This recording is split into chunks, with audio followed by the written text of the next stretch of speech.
Betapa sombongnya orang-orang dari perusahaan ini. Orang perusahaan mencurigai mereka. Jika mereka telah mencuri ide barang perusahaannya, mereka menemukan produknya yang digantung. Pria itu langsung bergegas menghampiri penjual. Kemudian mereka mengambil tas untuk dibawa pergi. Pepatah agung. Hal ini akan menyebabkan toko mereka bangkrut. Pu Enhi Dai. Setelah memasuki perusahaan, ia memberikan salinan produknya. Di satu sisi, ia ingin membuat beberapa prestasi. Batrong Lin membawa orang-orang untuk mengambil tas itu. Ia lalu mengotak-atik tasnya. Tidak seperti keponakannya yang manja. Presiden memiliki mata yang tajam. Meskipun penampilan kedua tas terlihat sama, tapi detailnya tetap berbeda. Jelas ini bukan salinan perusahaannya. Saya pikir bakat desain ini benar-benar lebih unggul dari Trong Lin. Trong In Heng Lin, pemuda yang hidupnya tidak mencolok. Ia tidak melihat perbedaan di dalamnya. Ini tidak bisa diselesaikan menurut Trong Lin. Ketua jatuh cinta dengan desainer Hong An. Dia memutuskan untuk menanganinya sendiri. Dia membayar mahal untuk menarik Hong An kembali ke perusahaannya. Batrong Lin marah. Awalnya ia mengira dia bisa mengungkapkannya kepada kakeknya. Tetapi ia tidak berharap untuk dikritik terlalu banyak. Kasusnya tidak diselidiki dengan jelas. Ia ingin mencela orang lain. Kalau benar-benar ingin mengajukan gugatan, mungkin ini menjadi lelucon bagi orang-orang di dunia. Ketua ingin melihat bakat Hong An dengan matanya sendiri.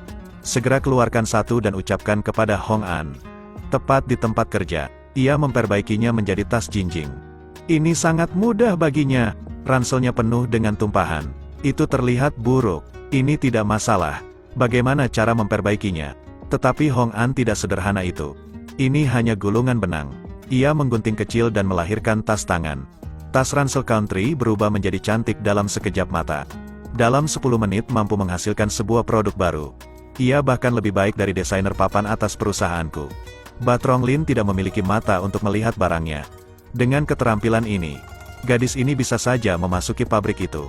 Dia mengira kakeknya ingin Hong An masuk ke pabrik untuk membuat tas. Batrong Lin membelinya untuk melihat sebuah drama. Ia bersiap untuk memanggil kepala untuk datang. Di pabrik kakek sedang mencari cucunya. Saya mempersiapkan Chu Hong An untuk bekerja di departemen desain yang diampin. Batrong Lin berdiri menonton drama itu. Akhirnya ia terpaku pada kepala pabrik. Dia bingung, tetapi dia tidak bisa menahan permintaan itu. Melihatnya, sikap kakek sangat ditentukan. Batrong Lin merajuk wajah untuk menerima Hong An. Tiba-tiba ada seorang wanita bergabung ke dalam perusahaan. Semua orang di dalamnya memiliki prasangka. Batrong Lin melihat Hong An dari penampilannya. Ia menyadari jika dia tidak kompeten. Wanita ini masuk melalui pintu belakang. Jelas dia dipilih untuk menjadi seorang desainer. Tetapi Batrong Lin ingin memberinya pekerjaan yang lebih rendah. Semua orang menyatakan jika Hong An harus bekerja sebagai seorang asisten. Di dalam ia akan bertanggung jawab atas seluruh departemen. Ngok Tue, saya hampir tertawa ketika saya melihat adikku begitu menyedihkan. Wanita itu membawanya pergi agar ia tidak kehilangan muka.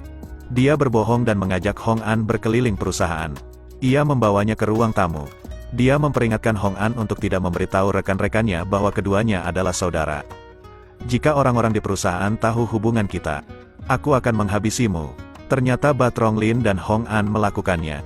Mereka tidak rukun. Untuk memenangkan hati orang-orang Ngok Tue sengaja dibuat sulit oleh Hong An. Setelah bekerja, suami datang padanya. Semua ini diketik lebih awal. Besok pagi aku perlu memkainya. Hari ini harus selesai. Ini sangat penting. Ia bekerja sampai sore. Semua orang memaksa Hong An untuk bekerja.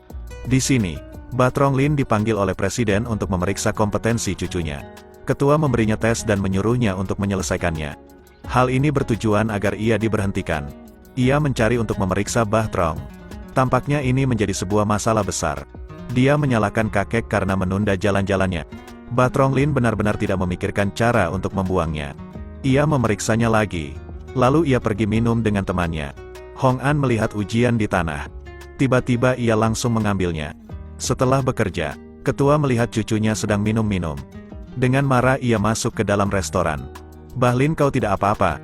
Aku masih memiliki kompetisi anggur denganmu. Baru saja mendengar suara kakeknya. Batrong Lin sangat ketakutan hingga dia menumpahkan anggur. Ketua memintanya untuk mengikuti ujian. Keluarkan itu. Kau sudah mati tapi kau tidak mengambilnya. Kamu tidak bisa bersembunyi. Batrong Lin sudah dekat untuk mengikuti ujian.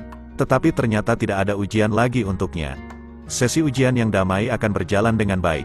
Melihat keponakannya loyo seperti itu, ketua marah-marah sampai kepalanya sakit.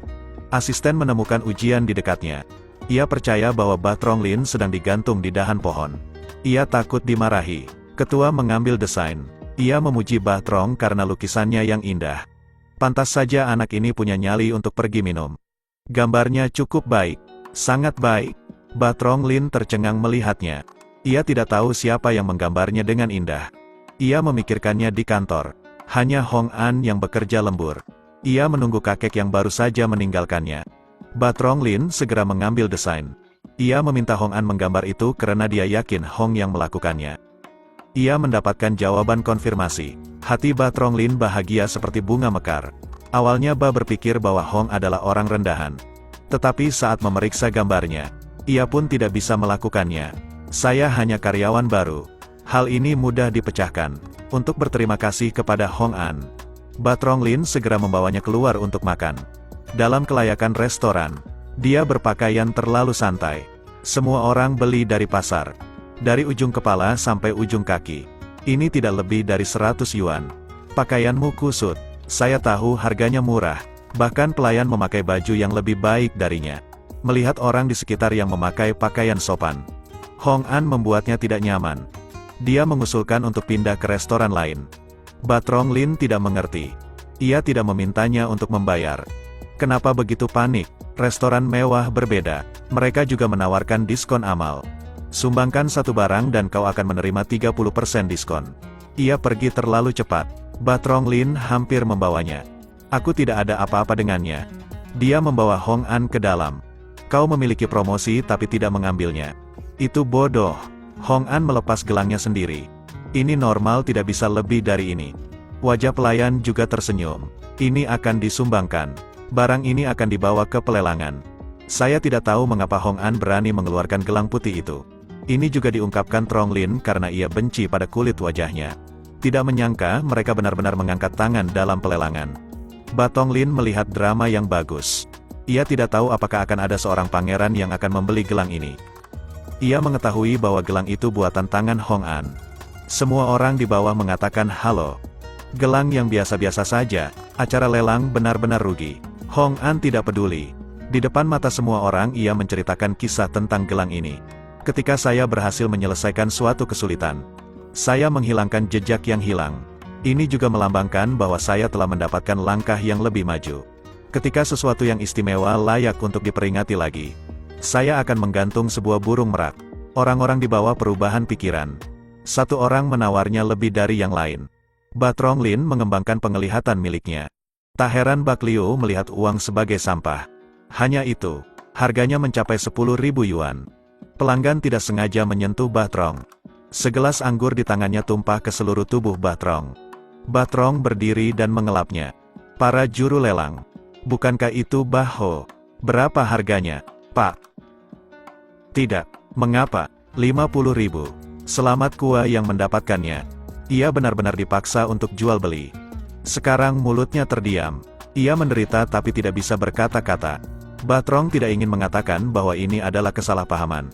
Tapi ia memutuskan gelang seharga 50.000 yuan. Batrong marah setelah membayar uang. Dia segera meninggalkan Hong An. Mengapa Anda marah ketika Anda dalam damai? Hong An tidak mengerti apa yang terjadi. Apa cuma kurang bagus atau gimana? Mengapa tiba-tiba sangat marah? Aku melakukan pekerjaan dengan baik. Tetapi ia masih marah. Ia memang tidak bisa diprediksi.